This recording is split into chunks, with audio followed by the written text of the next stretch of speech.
Guys, we have a massive, massive problem. It's actually a triple threat. It's very dangerous. We're going to talk about it. Don't let this market complacency fool you. Let's dive in.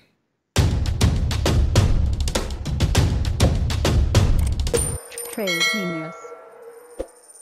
Hey guys, really briefly before we jump into this video, appreciate all the likes and subscribes. And if you can ring that notification button, that really helps us out. In addition to that, if you guys don't mind, head over to tradegenius.co. Check out our specials we have over there. There's a number of different specials with different packages for all different experience types. If you're more into education, we have a package for that. If you just like to get into the room, primarily, we have a package for that as well, where you can see where we're calling out trades and things like that live and also posting signals into our Discord signal rooms. So check it out, tradegenius.co. Appreciate you doing that. All right, Bob, we got some serious stuff to talk about today. Market is up, and of course, the bulls are getting vocal again. But from what I see and from what you've dug up, looks like a huge trap. Yeah, and before anybody gets too excited about the market today is just, and put this in your notes, guys. Look, when you have a market that's down Monday through Wednesday, always look for a Thursday, Friday bounce, okay? That's just, we're having it again. The NFP report came out and it's a bunch of revisions in there, but these are just called weekend reliefs, okay? People don't like to be short over the weekend because you never know what can come out, especially like oil too. So energy's up today. Banking's at relief here because there's whispers around how they're going to help things in terms of deposits, and Apple didn't totally disappoint, even though Apple's not growing, Phil. So that's the complacency side that we're talking about. To me, it's a big yawn, okay, because we haven't even gotten back over Monday, okay? But what I'm really concerned about, Phil, and this is something you've been talking about forever and ever and ever, is that I think there is a plan to consolidate the banking into the bigger hands. You know, and this is the socialism. I even hate the word socialism, because socialism to me idealistically means you're actually trying to do things for poor people. This is really more about what I would call social fascism, okay? They're consolidating more and more power into the big four banks. And if you know, all but one of these banks is in New York City. And so the other one's in Charlotte, Bank of America. And so they're consolidating power. And when you consolidate power, it's easier to do control. But that's not really my argument for today. You know, my argument for today is that when you have, the best way to look at it is that the people that are closest to you, or the things that are closest to you, you're more emotionally attached to. So like if I approached you, Phil, and said, look, I got a really great idea for a business venture, and you know me and you know, hey, Bob's quirky but he's been successful, I'm going to trust my gut. I'm going to make a bet on you. Well, the same thing works at local banking. You know, you have a local bank, it's a regional bank with a local branch, they have autonomy, and there's a guy in the community or lady in the community that has a good track record, has good references, and you're like, you know what, the numbers, they may not be perfect, but this person will walk through glass to make sure we get paid back, okay? But if you're dealing with Chase Bank out of New York, they lose all discretion, and you get what I would just call the cold centralization. Sorry, the numbers don't match, can't fund you. And that's what's going to happen here, Phil, is that set aside the geopolitics for a second.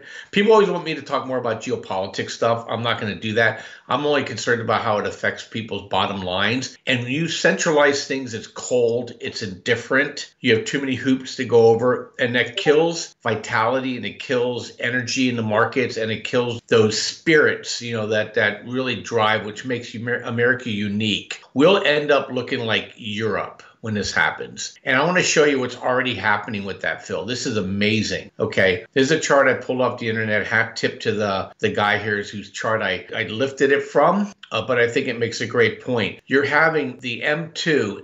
M2 means everything, guys. This is really drives the velocity, okay? And what happens is touching its lower Bollinger Band, and this is worse. We're in a worse position than we were in 1929, if you can believe that. We're in a worse position. It's just that we've been juggling and juggling and juggling and juggling, you know, and just to keep this thing from, you know, you ever watch I Love Lucy, the one where she's working in the chocolate factory, and sometimes the chocolates are going going so fast it blows up the system. That's what's happening here. The velocity is falling so fast that government fiscal can't keep up with it, and you're going to implode. So this is very deflationary in the worst possible way. Doesn't necessarily mean all costs go down. Doesn't necessarily mean that the dollar can't get blown up. It means that the debt burden is too high and the economic activity is too low to sustain it. And then the whole thing kind of implodes onto itself. And we're seeing it right here, right in front of our eyes. It's amazing. I'll take a breath before I throw the next chart up, Phil, and get your thoughts on this.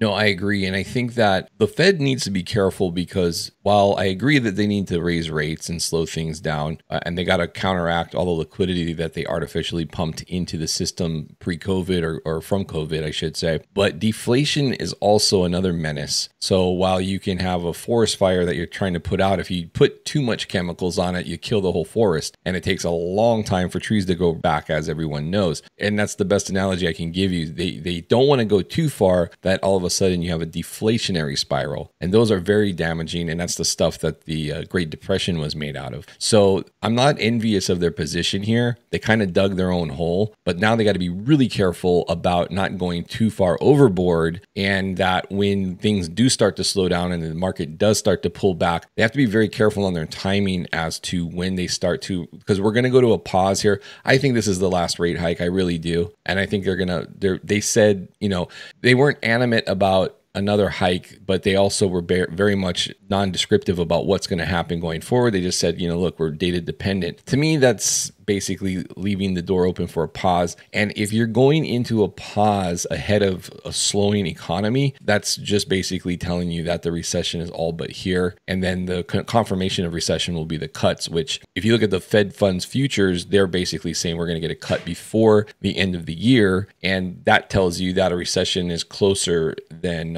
we think. So I think this is very telling. This chart is very telling because never have we seen the deceleration in the velocity of money as we're seeing here. And you're crazy if you think that it's just going to be Goldilocks and unicorns from here on out. Yeah, and a chart I didn't even show you because we've been showing it to you ad nauseum is that the bank deposit collapse continues unabated. And it was an interesting guy. He's a Scottish money manager, Henry Hugh, and he was saying that none of that fixes the problem. He said, you're still going to be stuck in the bank paying you 10 basis points where the federal government is giving you 500. He said money's going to continually move out of these banks, big and small, and until the government is going to be the only person that's going to be able to borrow money coming in soon. This problem is not going away. And so it's really kind of unnerving if you ask me, is that, if you do have lines of credit that you can tap at fairly benign rates, they're out there. I could pick up 5% money for 18 months as a borrow. And if I just went out in the market for that, I have to pay about 12 to 15% for it.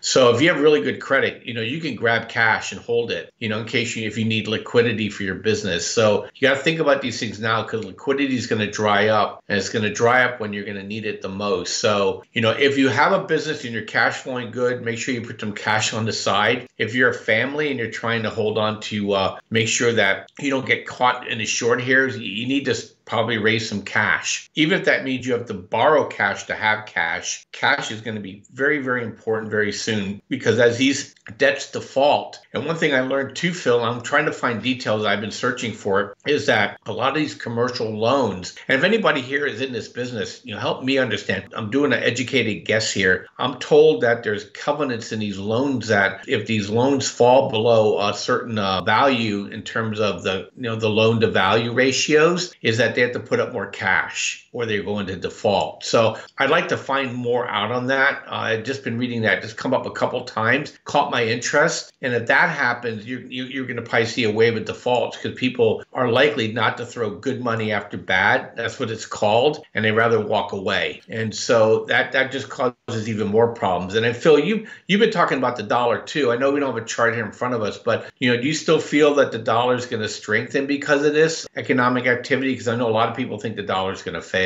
Well, because they think it's going to fail, but what they don't realize, it's like being the one-eyed king in the valley of the blind. Everybody else is blind in terms of fiat. So it's not a good situation, but dollar's going to be the safe haven, right? So even though you're looking at negative things in the economy, and I think global recession, actually, it's going to fare the best. And that's why the dollar is going to rise. It's not going to rise because everything's booming. It's going to rise because it's going to be the best performing asset out of everything that's losing. One thing I will speak to on loan to value ratios that you talked about, I personally was, come from construction background. And when we had that downturn in '08 into '09, we had a project that was for a developer that was a spec project. The bank out of the West Coast flew a rep in to take a look at the project. And they basically said, well, we're now valuing your project at, I can't remember what it was. I think it was like 30 or more percent lower. And they had the bank in the fine print had the option to call the loan. And so they did. And they didn't even want more collateral. They just called the loan. And so that project was immediately halted. And, eventually it resumed. But, those are the things that we're facing and why, this starts to create a domino effect because, think of all the commercial projects that are in place. I mean, there's a lot of things still going on construction wise in the country, but these are the things that overnight will halt things. And you're wondering what the heck happened? Everything stops. And that's how it was in '08 and '09. Everything stopped seemingly overnight. You went from having multiple projects to everything canceled or put on hold indefinitely. And I think we're in a similar environment here in terms of that. Yeah, pretty scary stuff. And I think we have one more chart to throw up here for today that I think is, it's not a chart, really more of a phrase. I think it's important for people to understand because everybody's myopic here on the banks, Phil, but they don't understand that the banks really, when you have an avalanche, the banks are the top snow on the top of the mountain that starts the avalanche down. And really, you're looking at factory orders are falling. Apple, now this is 2 quarters in a row of falling revenue. And it's not just affecting the banks.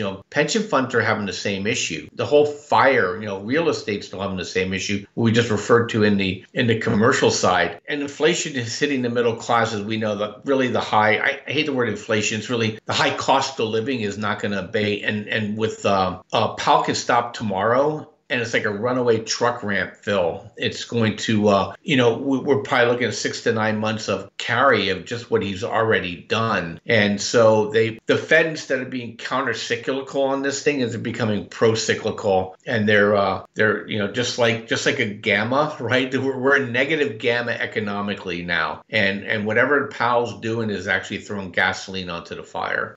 Yeah, and Bob, I'm going to include one last chart before we wrap up here. And what this is what's really going to become a huge issue soon, and that is the debt ceiling. And I just wanted to point out that, Yellen continues on this trajectory of getting her account almost to zero. And this is what it's about, the X date that everyone talks about. She's saying June. I mean, you can see the trajectory here, and the tax receipts came in. That's what this bump was, but she's immediately spending that bump, right? So she's about halfway through the tax receipt bump.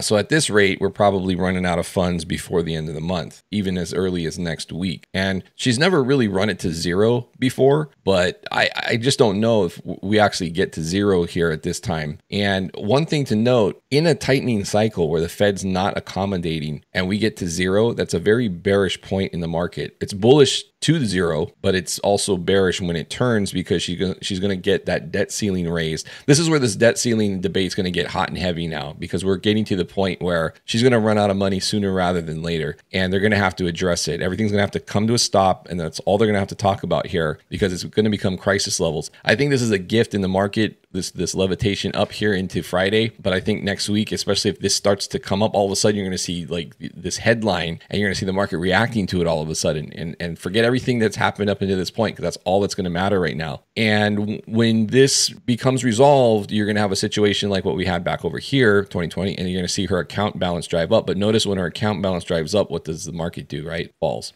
And that's because we're in a tightening cycle. When we're not in a tightening cycle and the Fed's accommodating, this doesn't matter as much. But in a tightening cycle, it's very much inverse to the market. And this is why the market hadn't really let go yet, because if you look at the trajectory of her balance, all of this ends up feeding into the stock market. And that's why we haven't really really cut loose. But we're already, you know, down here near, you know, 4,100.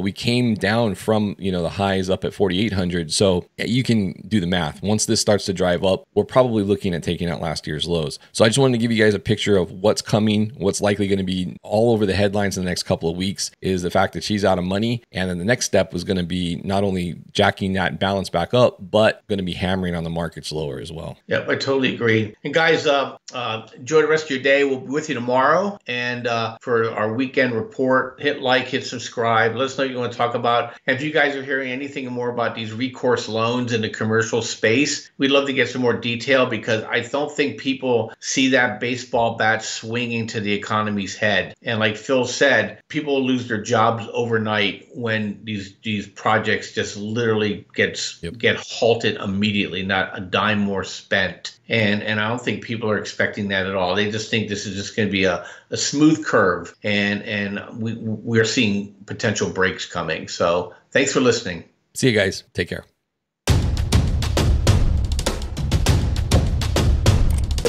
Trade Genius.